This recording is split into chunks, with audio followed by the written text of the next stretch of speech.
so we got the young man Wilbert Jackson today. All right, we're gonna profile him straight out of Tartan High School in Oakdale. Through week 5, he's been playing real stellar defense out there. He's an interior D lineman. They're 2-3 on the season. So looking like they can have a good to promising season. And he's making some noise out there on that field. So without ado, let me let you guys know some of his stats already. He has 29 tackles on the season, 12 solo tackles, 11 tackles for a loss, 2 sacks, and he's an all-around gamer out there. He has hustle, pursuit. He's shedding those he's shedding those offensive linemen out there, getting off the ball very quickly, getting to that backfield. So it's what you love to see from your interior D lineman, constantly pressuring the quarterback, getting to the backfield. So he's had a couple big games this season. I'll just go over it. Let's see. He had versus Jefferson, he had 7 tackles for a loss, 10 total tackles. All right, and then versus Matamidi, he had 5 tackles and 1 sack.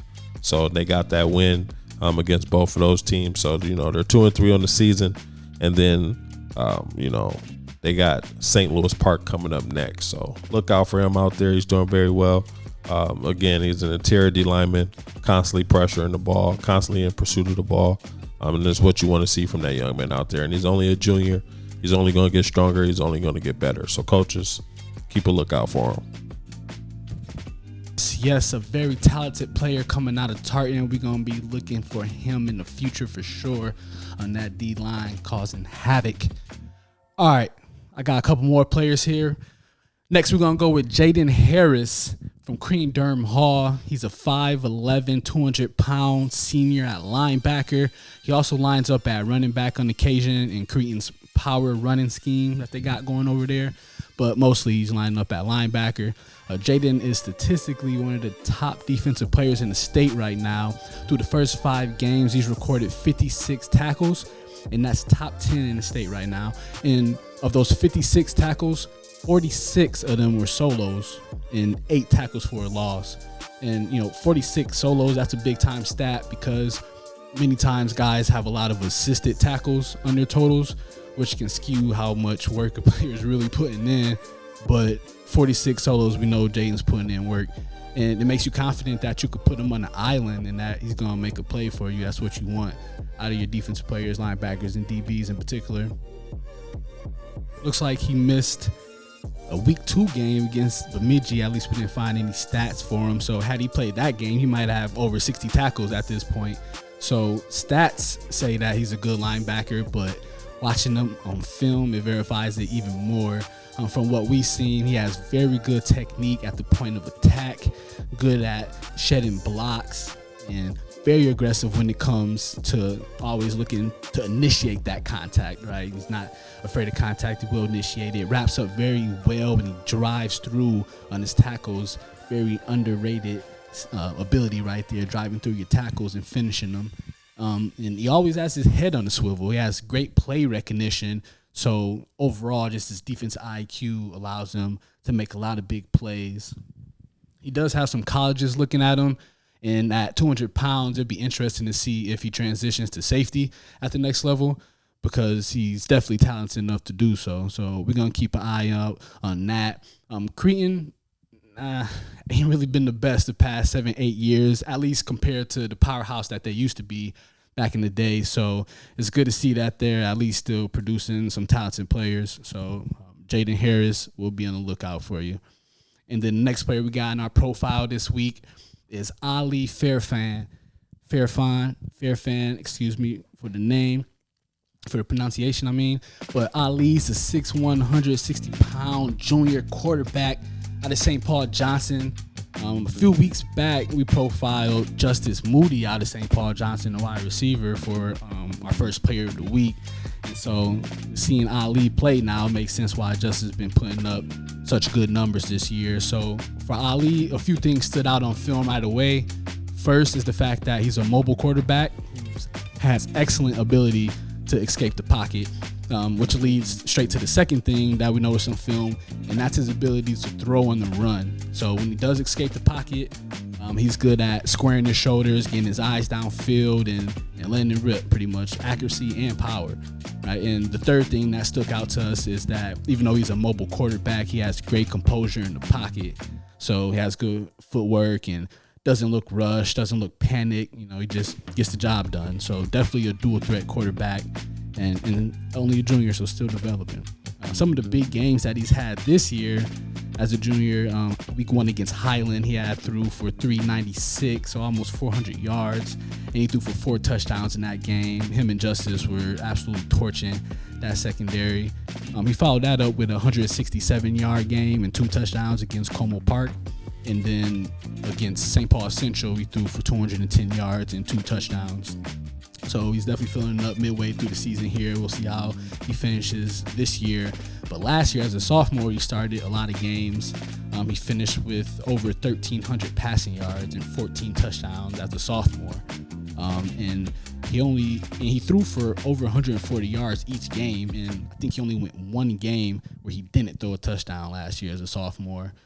So last year, Johnson finished 6-4, losing to Hill Murray in the section semifinal. So unfortunate for that, but it looks like Ali has rebounded and he's ready for this year, and it looks like he's ready for beyond. So exciting prospect to look out for this year and next. And now we're going to shift straight to the week 5 player of the week. We usually got Wayne doing this segment, but Wayne's out today. So I'm gonna try to see what we got here. Let me try to channel my inner Wayne. No, I'm just playing. But week 5 player of the week this week, we got Ramzi Rislove. Man, these are some wild names these days. Ramzi Rislove. He's a 5'7", 160-pound senior running back DB out of Two Rivers High School. And Ramzi, he had a very good, strong performance against Highland Park. Seems like we're picking on Highland. We didn't want to seem like we picking on Highland. Sorry, Highland. But he had a very strong game against them last week, going for 114 yards, rushing and 2 touchdowns. He also had a 10-yard catch. Two Rivers won the game 42-12. And just a quick little spotlight on Ramzi. As a junior last year, he was all-district running back. He had 148 carries for 1,142 yards, 19 catches for 139 yards, 13 total touchdowns. So he was everywhere as a junior last year. Don't have his defensive stats right in front of me, but I have seen him on film at corner, and he does have skill there as well. Two Rivers last year went 8-2. They lost 47-14 to St. Thomas Academy in the section semifinal. Just side note, Savion Hart out of St. Thomas Academy, senior last year, he went off that game. But that's a Division I running back. He's at Georgetown this year as a freshman.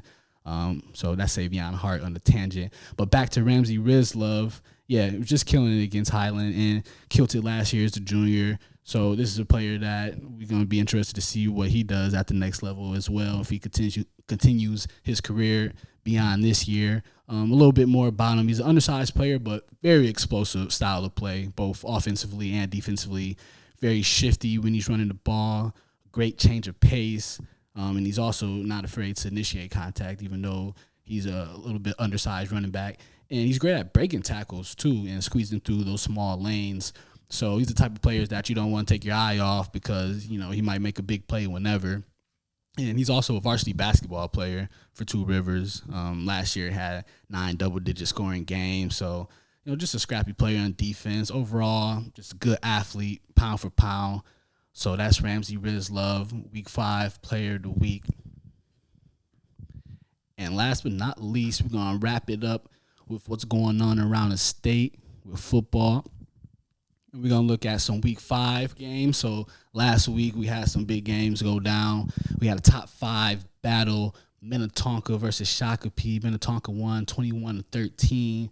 That was a nice one. Minnetonka running backs Kayla Francois and Chase Conrad, they both had solid games rushing. Also last week you had Wyzetta upset Eden Prairie. Some may consider it an upset, but Wyzetta wide receiver Tony Lay had 6 catches for 183 yards and a touchdown that game. And then Park Center Irondale, that was a close one. That was exciting. Park Center beat Irondale 27-21. senior quarterback Denario Fellows, and senior wide receiver Tyjon Brooks out of Park Center. They both had good days. Brooks sealed the deal with a punt return for a touchdown, and then very elusive player Brooks is, by the way. He's committed to SDSU next year. But the last game we got for last week recap is Minneapolis North. They beat Washburn 28-3. Minneapolis North junior quarterback Logan Lockermeyer had a big day, throwing for over 200 yards and 4 touchdowns.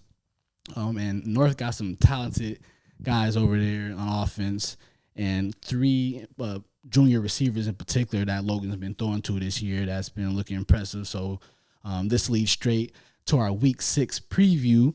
So the games that we're going to be looking forward to this week, we're going to go straight into that Minneapolis North game, just continuing them, and Totino Grace. So we're going to be checking that one out live this Friday, October 4th, Minneapolis North, Totino Grace.